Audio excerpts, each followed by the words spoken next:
Welcome to Policy on Demands, Week in Review. I'm Mark Prater. What would you tell clients are your takeaways from this week? Let's talk about the things Congress must do, and that's tackle regular government funding, known as appropriations.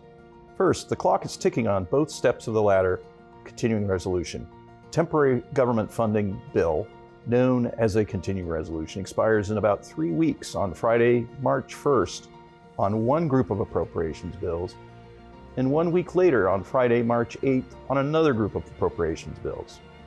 Second, at this time, no appropriations bills have been enacted.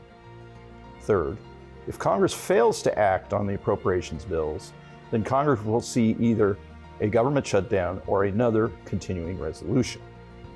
Fourth, the special Senate appropriations bill, known as a supplemental covering Ukraine, Israel, natural disaster relief, and border security, failed to receive the required 60 votes on Wednesday.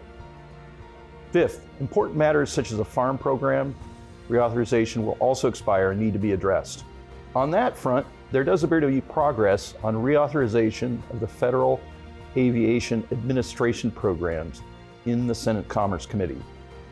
Finally, the uncertainties, funding delays, could affect the timing and likelihood of Senate action on the House bill, which addresses expired business tax relief provisions and an expansion of the child tax credit.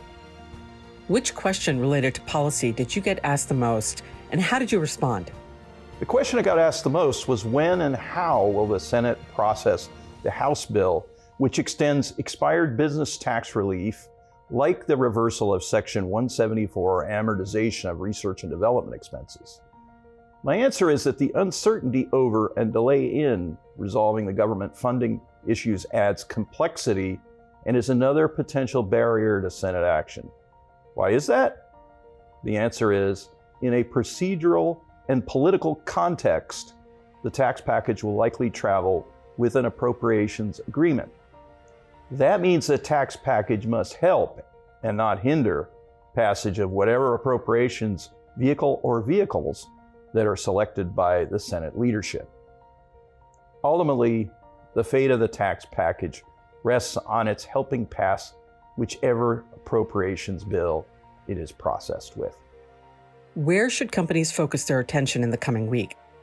Companies should focus on how the congressional leadership on both sides and both bodies manages the current impasse on government funding. That impasse will come to a head in a couple of weeks when the Senate returns from its anticipated President's Day recess, facing the March 1st deadline on the first set of appropriations bills.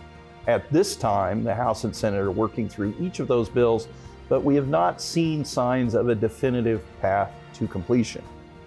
Careful attention should be paid to statements of the leadership and appropriators on those developments.